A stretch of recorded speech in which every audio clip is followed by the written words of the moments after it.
बिस्मिल्लाहिर्रहमानिर्रहीम। अस्सलाम वालेकुम जी। रवायतों का हम एहतराम करते हैं, कलाम से पहले हमेशा सलाम करते हैं।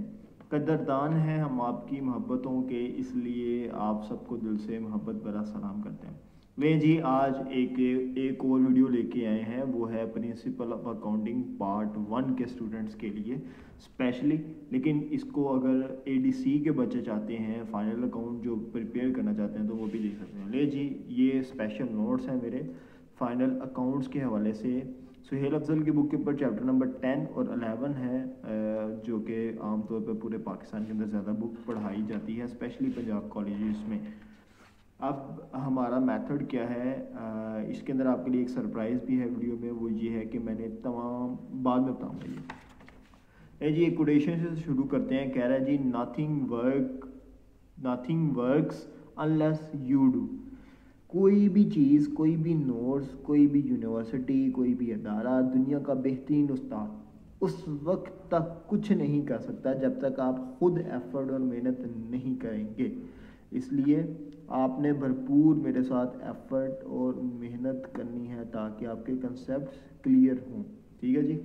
आगे ये कुछ टर्मिनोलॉजीज़ हैं और इम्पोर्टेंट जो वर्ड्स हैं उनको मैंने यहाँ पे हाईलाइट भी कर रखा है, और आपको साथ साथ मैं सारे बताता हूँ। सबसे पहले जी, अकाउंटिंग साइकिल शुरू हो रहे हैं जी। अकाउंटिंग साइकिल क्या होता है? देखें, जैसे कि आप सबको पता है, जब हमने अकाउंटिंग स्टार्ट की सीखना, तो सबसे पहले हमने जर्नल बनाया। क्या बनाया जी? जर्नल। जर्नल के बाद हम शिफ्ट हो गए अपने लेजर के चैप्टर के ऊपर। हमने अपना लेजर का चैप्टर कंप्लीट किया। लेजर के बाद हमने ट्रायल बैलेंस बनाया। ठीक है। और ट्रायल बैलेंस के बाद अब हम सीखने लगे हैं फाइनल अकाउंट। क्या सीखने लगे हैं जी? Final account. तो एक तरह का ये एक व्हील बन गया, जिस तरह से गाड़ी का व्हील नहीं होता सर्कल के अंदर। ये सर्कल थोड़ा सा डायनामिक है, ये इसकी तरफ इतना फोकस मत करें, इग्नोर करें। जर्नल, लेजर, ट्रायल बैलेंस और फाइनल अकाउंट, ये आपका एक सर्कल है जो कि कंप्लीट होता है फाइनल अकाउंट के बाद, जो कि शुरू हुआ था जर्नल से, ख़त्म हो रहा है फाइनल अकाउंट पे। सेम इसी को इस तरह लाइन में भी आप बना सकते हैं समझने के लिए। वो है जी ट्रांजैक्शन, जर्नल, लेजर और ट्रायल बैलेंस और फाइनल अकाउंट। और फाइनल अकाउंट का ही हम चैप्टर पढ़ रहे हैं। अब फाइनल अकाउंट क्या है, कैसे है, ये इसकी डेफिनेशन से हमें पता चलेगा जी। फाइनल अकाउंट को देखते हैं। डेफिनेशन नंबर 10 नंबर 2 है, लिखा है जी, the trading and profit and loss account and balance sheet prepare at the end of year known as final account. क्या मतलब इसका जी? कह रहा है जी कि आपके पास जो सी फाइनल अकाउंट है, फाइनल अकाउंट में होता क्या है? फाइनल अकाउंट में दो बेसिक आपकी स्टेटमेंट्स बनती हैं। पहली स्टेटमेंट को वो कह रहा है जी, पहली स्टेटमेंट को हम कह रहे हैं trading and profit and loss account. दूसरे नंबर पे इसमें बनेगा जी बैलेंस शीट। इन दोनों चीज़ों को तैयार करने को, बनाने को हम कहते हैं जी फाइनल अकाउंट। ये आ गया हमारे पास। ये देखें, कह रहा है फाइनल अकाउंट क्या है? The trading and profit and loss account and balance sheet prepared, बनाई जाती है eight the end of year, साल के आखिर में। इनको हम फाइनेंशियल अकाउंट्स या फाइनल अकाउंट्स कहते हैं। फाइनेंशियल स्टेटमेंट्स भी इसका दूसरा नाम है, पहले मैं वो बताने लगा था। इसको हम फाइनेंशियल स्टेटमेंट्स भी कहते हैं। लेकिन फाइनेंशियल स्टेटमेंट्स 4 तरह की होती हैं। उसके लिए आपको फाइनेंशियल स्टेटमेंट वाली वीडियो मेरी देख लें, आपको क्लियर हो जाएगा। अब जी, पहले नंबर पे ये पूरी लाइन के अंदर पहले नंबर पे जो चीज़ लिखी है वो लिखा है ट्रेडिंग। यहाँ पे वो एक्सप्लेन करने लगा ट्रेडिंग अकाउंट क्या होता है। क्या चीज़ जी? ट्रेडिंग अकाउंट क्या होता है। पहले नंबर पे हमें वो बता रहा है द अकाउंट विच शोज, वो वाला अकाउंट जो बताता है, दिखाता है the gross profit, gross profit को या ग्रॉस लॉस को। ये जो कीवर्ड्स हैं वो मैंने हाईलाइट किए हैं, आपने भी अपने नोट्स के ऊपर, हाँ अगर आपको नोट्स चाहिए तो आप मुझे व्हाट्सअप करें, आपको ये नोट्स प्रोवाइड कर दिए जाएंगे। ठीक है। ऑफ द बिजनेस बिजनेस के इज कॉल्ड ट्रेडिंग अकाउंट। वो अकाउंट जो बिजनेस के ग्रॉस प्रॉफिट को और ग्रॉस लॉस को शो करता है, हम उसे ट्रेडिंग अकाउंट कहते हैं। आगे हमारे पास आता है जी ग्रॉस प्रॉफिट क्या होता है। ये जो लफ्ज़ लिखा हुआ है, अब आपके माइंड में क्वेश्चन ये आ रहा होगा, सर ग्रॉस प्रॉफिट किसे कहते हैं? तो अब हम उसकी भी वजाहत देखने लगे हैं। The credit side of trading account, credit side trading account की, आपको पता है ना आप डेबिट क्रेडिट साइड कैसे मेजर करते हैं। ये देखिएगा यहाँ पर, जब आप लोग अकाउंट्स बनाया करते थे तो आप कुछ इस तरह का जनरल का परफॉर्मा बनाया करते थे। पहले को हम लोग डेबिट कहते हैं और दूसरे को हम यहाँ पर क्रेडिट कहते हैं। ठीक है, बच्चों ने बहुत ज़्यादा वीडियो को शेयर किया है, मेरी पिछली वीडियो को। इस वीडियो को भी डिफरेंट बच्चों के साथ शेयर करें ताकि जो फ्री ऑफ कॉस्ट वो अगर जो कि लोग अकेडमी नहीं जा सकते वो घर बैठकर सीख सकें। यह आपके लिए सवाब का बायस बनेगा। आगे लिखा है जी ग्रॉस लॉस क्या है। The debit side of trading account is heavier than credit side, the difference will be gross profit. अब ये दोनों को देखिएगा, यहाँ पे क्रेडिट लिखा है, यहाँ पे डेबिट लिखा है। यहाँ पे भी हैवियर, हैवियर का मतलब है ज़्यादा होना, यहाँ पे भी ज़्यादा होना। डेबिट साइड, यहाँ पे क्रेडिट साइड। सिर्फ आपस में अगर हम इन जगह को चेंज कर दें, यहाँ पे क्रेडिट लिखें, यहाँ पे डेबिट लिखें, तो वो ग्रॉस प्रॉफिट निकल आता है। अगर यहाँ पे हम डेबिट लिखें, यहाँ पे क्रेडिट लिखें, तो हमारे पास ग्रॉस लॉस निकल आता है। आगे हमारे पास है profit and loss account. Profit and loss account किसे कहते हैं? The account which shows the net profit और नेट लॉस। ऐसा अकाउंट जो नेट प्रॉफिट शो करवाता है या नेट लॉस शो करवाता है ऑफ द बिजनेस के इस कॉल्ड, उसे हम कहते हैं ग्रॉस लॉस। ऐसा अकाउंट जो कि बिजनेस का नेट प्रॉफिट और नेट लॉस बताता है उसको हम प्रॉफिट एंड लॉस अकाउंट कहते हैं। टर्म नंबर 7 है हमारे पास। अब इसको हम वजाहत करने लगे कि नेट प्रॉफिट क्या होता है। If credit side of profit and loss account, कौन सी साइड जी? Credit side.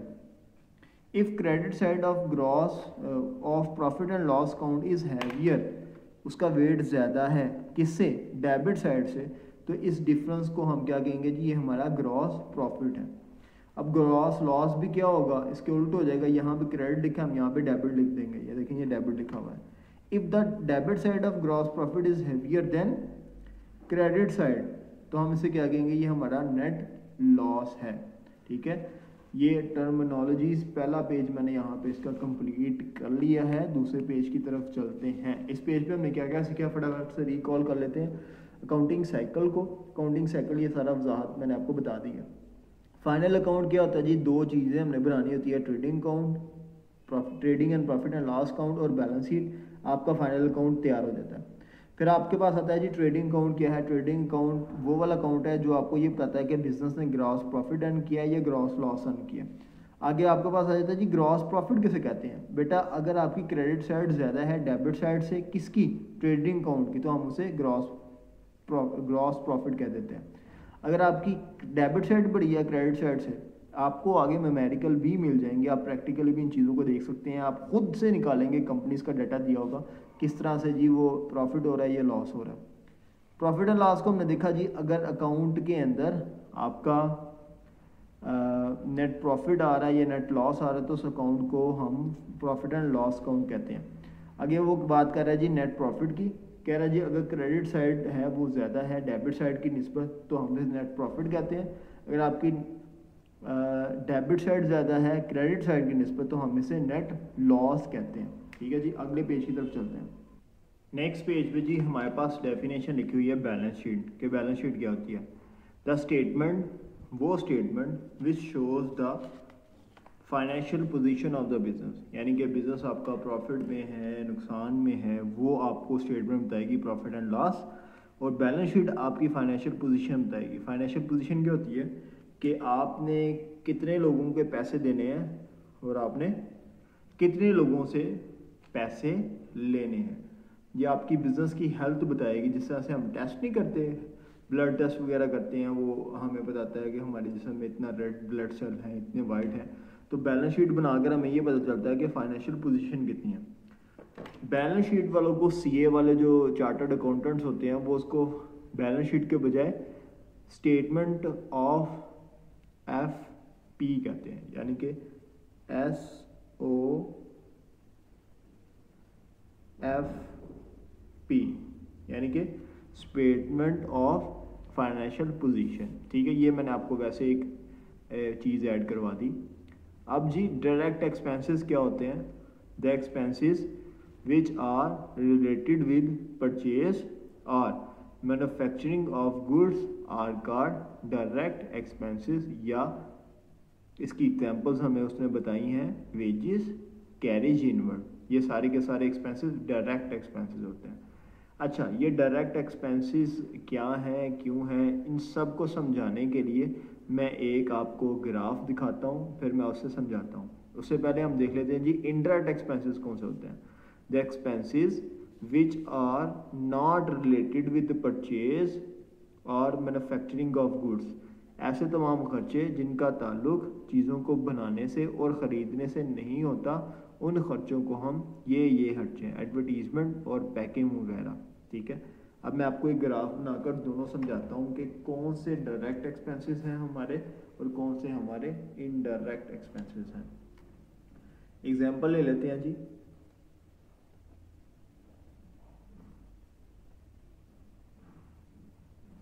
चाइना है ये, और चाइना से माल हमने मंगवाना है पाकिस्तान के अंदर। कहाँ पे?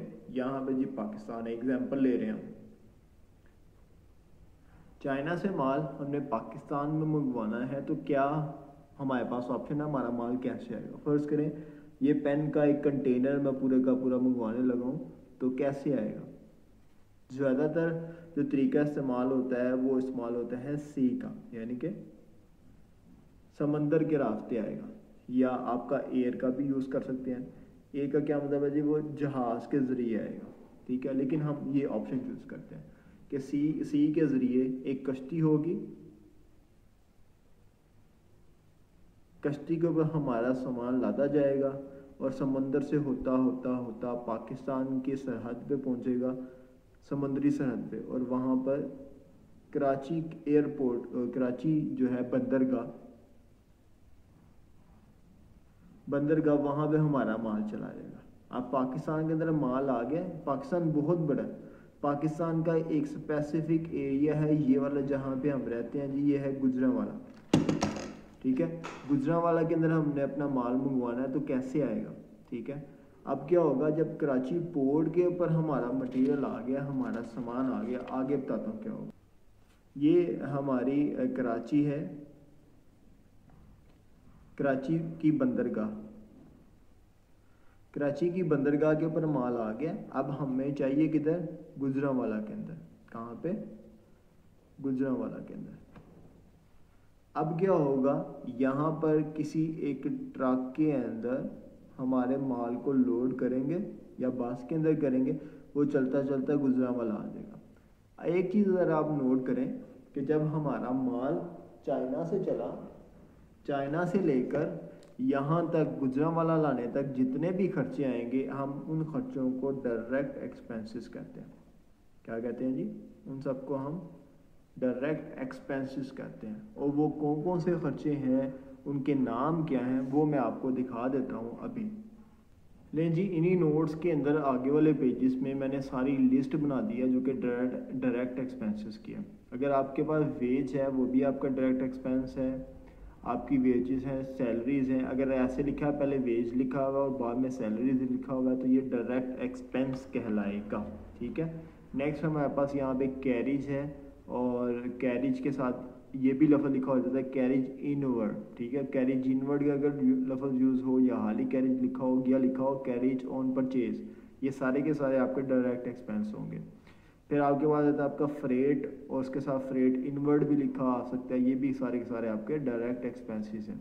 आगे लिखा है जी ट्रांसपोर्टेशन इन या इंश्योरेंस इन ट्रांजिट है, ये भी आपका डायरेक्ट एक्सपेंस कहलाएगा। गैस फ्यूल है, पावर है, ये भी डायरेक्ट एक्सपेंस कराएगा। अगर आपने चीज़ को बनाते हुए कोई एक्सपेंस किए हैं वो भी इसमें आएंगे, इसको ही हम प्रोडक्टिव एक्सपेंसेस भी कहते हैं। कस्टम ड्यूटी जो आपने बंदरगाह के ऊपर अदा की, क्लियरिंग चार्जेस जब आपने माल अपनी बंदरगाह से उठाया उससे पहले जो चार्जेस दिए वो क्लियरिंग चार्जेस हैं। एक्साइज ड्यूटी भी उसके ऊपर लगती है, जिसका सेल्स टैक्स वगैरह लगता है। आगे हमारे पास लिखा है फैक्ट्री रेंट और लाइटिंग, अगर आपने फैक्ट्री के अंदर कोई लाइटिंग वगैरह लगाई है वो भी सारी के सारे आपके डायरेक्ट, ये सारी लिस्ट मेरे नोट्स में अवेलेबल है, आपको ये मिल जाएगी। आप मुझे व्हाट्सएप पर एक मैसेज करें, ठीक है जी। तो हम वापस चलते हैं अपनी टर्मिनोलॉजीज़ की तरफ। अब हम डिस्कस कर रहे थे कि डायरेक्ट एक्सपेंसेस क्या होता है और इनडायरेक्ट एक्सपेंसेस क्या होते हैं। ये चीज़ आप और भी जहन में रखिएगा, जी ऊपर लिखा हुआ है यहाँ पर डायरेक्ट एक्सपेंसेस और इनडायरेक्ट एक्सपेंसेस, ये दो डिफरेंट एक्सपेंसेस हैं। डायरेक्ट एक्सपेंसेस आपके यूज़ हुआ करेंगे ट्रेडिंग अकाउंट में, और इनडायरेक्ट एक्सपेंसेस आपके हम लिखेंगे नोट करेंगे, वो हम करेंगे P&L अकाउंट में, इसको हम कहते हैं प्रॉफिट एंड लॉस अकाउंट के अंदर, ठीक है जी।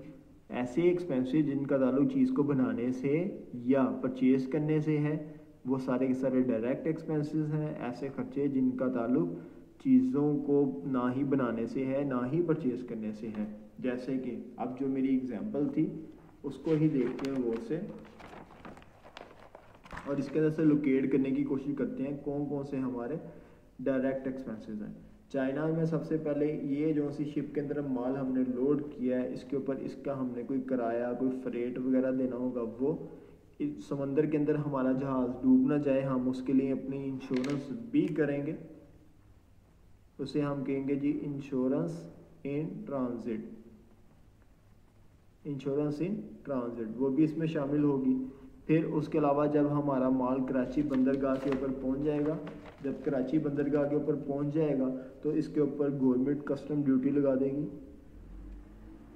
हमें जो डॉक चार्जेस यानी कि बंदरगाह के जो चार्जेस होते हैं वो भी लगा दिए जाएंगे। इसके अलावा एक्साइज ड्यूटी लगेगी और भी काफ़ी सारे चार्जेस लगेंगे, गोदाम तक लाने में पैसे सारे इसके ऊपर खर्च होंगे, ठीक है। ये सारे के सारे आपके डायरेक्ट एक्सपेंसेस हैं। अभी तक जो हमने इस वीडियो में देखा है, हमने टर्म नंबर 11 तक देखा है इंटरनेट एक्सपेंस। बाकी हम वीडियो के दूसरे पार्ट के अंदर बाकी टर्मिनोलॉजीज़ को क्लियर करेंगे और साथ आपके लिए एक सरप्राइज़ था, वो ये था कि मैंने सारे के सारे जो फॉर्मेट है पूरे का पूरा यहाँ पे ड्रा कर दिए। इसके अलावा अगर आप ये सैम्पल फॉर्मेट को याद कर लेते हैं, अपने पास नोट कर लेते हैं, तो आपका सारा का सारा क्वेश्चन बड़ी आसानी के साथ हल हो जाएगा। देखें ये बड़ी डिटेल के अंदर इसके ऊपर मेहनत हुई है, सारी चीज़ें मैंने इसके अंदर यहाँ पर मेंशन कर दिया। बैलेंस शीट का भी यहाँ पे सारा डाटा मैंने आपको पहले से लिख कर दे दिया होगा, ठीक है। तो आने वाली वीडियोस के अंदर हम ये सैम्पल को भी डिस्कस करेंगे, ठीक है। तब तक के लिए खुदा हाफिज़, और हाँ पार्ट 2 में आपसे मिलते हैं। और फीडबैक ज़रूर दीजिएगा, ये भी बताइएगा कि आपको वीडियो से क्या सीख रहे हैं और आपके क्लास टेस्टों में कितने नंबर आ रहे हैं, क्योंकि मेरे बच्चों के तो बहुत अच्छे नंबर आ रहे हैं। अस्सलाम वालेकुम।